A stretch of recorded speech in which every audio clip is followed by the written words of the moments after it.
ঘন্টা বলা হচ্ছিল যে 22 ঘন্টা ধরে কিন্তু সুন্দরবনে তাণ্ডব চলবে রেমালের এবং এখনো পর্যন্ত কিন্তু ব্যাপক ঝড় বৃষ্টি দেখা যাচ্ছে সুন্দরবনে এবং সেখানে কার্যত তাণ্ডব লীলা চলছে এবং কুলতলির বিস্তীর্ণ এলাকা সেখানে কিন্তু রীতিমতো বিদ্যুৎ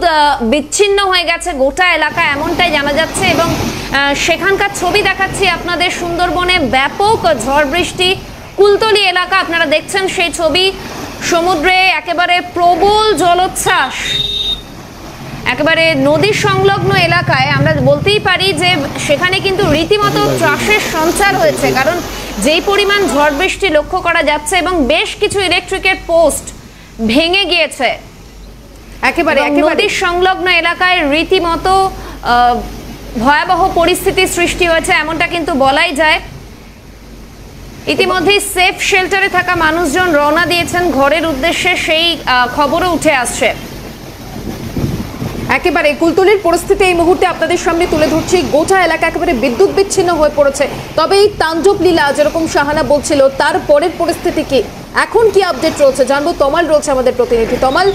গতকালের এই তাণ্ডব লীলার পর এখনো পর্যন্ত আমরা দেখলাম নদীর জলোচ্ছ্বাসের ছবি এবং গোটা এলাকা এই মুহূর্তে বিদ্যুৎ বিচ্ছিন্ন কি আপডেট রয়েছে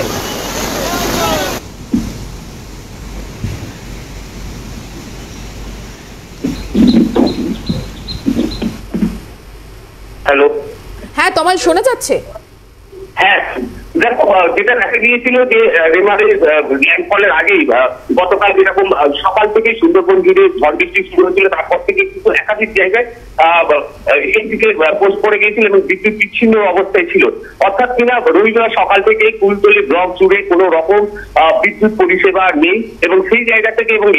করার পরেও যেটা দেখা যাচ্ছে এখনো পর্যন্ত ব্যাপক ঝড় হচ্ছে এবং বৃষ্টি হচ্ছে এবং সেটা জানা যাচ্ছে যে বিদ্যুৎ দপ্তর থেকে এখনো পর্যন্ত প্রায় 50 থেকে 60টি ইলেকট্রিকের পোস্টার বা পোল সেটা হচ্ছে ভেঙে পড়েছে কোথাও ইলেকট্রিকের তারের উপর বড় গাছ ভেঙে পড়েছে সেই জায়গা থেকে কুলতলি ব্লকে আবার কখন বিদ্যুৎ পরিষেবা স্বাভাবিক হবে সেটা নিয়ে কিন্তু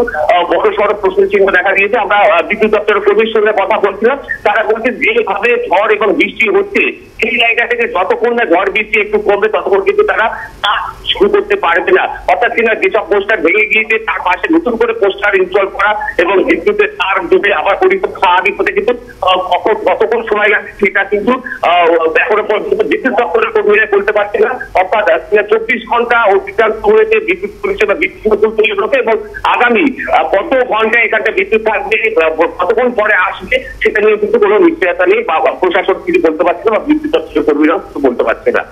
তবে তমাল আরো একটা বিষয় গতকালের পরিস্থিতির পর আজ সকালেও বিদ্যুৎ বিচ্ছিন্ন সেখানে প্রশাসনিক আধিকারিক বা এই দপ্তরের সঙ্গে যারা কর্মরত তারা কি এলাকা পরিস্থিতি তারা দেখতে এসেছেন সকাল থেকে দেখুন বলে রাখি যে আমফান ইয়াদ বা ফণী বা বুলবুলের মধ্যে যে সাইক্লোনগুলো আসতে পড়েছিল সেই সময় দেখা গিয়েছিল যে প্রচুর গাছ ভেঙে পড়েছে কারণ এই যে সুন্দরবনে বিভিন্ন জায়গায় যেরকম ম্যানগ্রোভ গাছ আছে পাশাপাশি রাস্তার দুপাশে বড় বড় গাছ রয়েছে যেটা শহরে হয়তো কম দেখা যায় সেই জায়গা থেকে প্রচুর পোস্টার তার এরকম পড়ে যায় ছিঁড়ে যায় এবং যেটা দেখা গিয়েছিল সুন্দরবনের গোসাবার একটা জায়গায় প্রায় 2.5 থেকে 3 মাস সময় লেগেছিল বিদ্যুৎ পরিষেবা স্বাভাবিক হতে সেই জায়গা থেকে তারা সব রকম প্রস্তুতি নিয়ে রেখেছে জেসিবি নিয়ে রেখেছে বিদ্যুৎ দপ্তরের কর্মীর সংখ্যা বাড়ানো হয়েছে ট্রিকাটার রাখা আছে কিন্তু যেভাবে বৃষ্টি এবং ঝড় হচ্ছে সেই জায়গা থেকে কিন্তু তারা কাজ শুরু করতে পারছে না তোমায় বলছি যেহেতু বৃষ্টি হচ্ছে সেই জায়গায় একটা ভাঙা পোস্টারের পাশে নতুন করে পোস্টার বসানোটা কিন্তু খুবই চাপ কারণ যেহেতু কন্টিনিউয়াসলি জল হয়ে যাচ্ছে এবং দমকা হাওয়া হচ্ছে সেই জায়গা থেকে কিন্তু তারা চেষ্টা করলেও এখন কিছু করতে পারবে না এবং তোমাকে বলে থাকি যেটা ফ্ল্যাট সেন্টার ছিল এবং প্রশাসনিক ভবন সেখানে কিন্তু জেনারেটরের ব্যবস্থা করা হয়েছিল সেখানে যাতে যারা রয়েছে বা প্রশাসনিক কর্তারা কাজকর্ম করতে পারে তার জন্য জেনারেটরের ব্যবস্থা করা হয়েছে এবং অন্যান্য ক্ষেত্রে তোমাকে বলি যে কুলতলির অন্যান্য জায়গা পুরোপুরি বিদ্যুৎ বিচ্ছিন্ন হচ্ছে শুধুমাত্র ফ্ল্যাট সেন্টার এবং প্রশাসনিক জায়গাগুলিতে ব্যবস্থা করা হয়েছে দক্ষিণ 24 পরগনা জেলা প্রশাসনের পক্ষ থেকে একেবারেই তমাল পরিস্থিতির দিকে নজর রাখো আমাদেরও নজর থাকবে আপাতত ধন্যবাদ তোমাকে।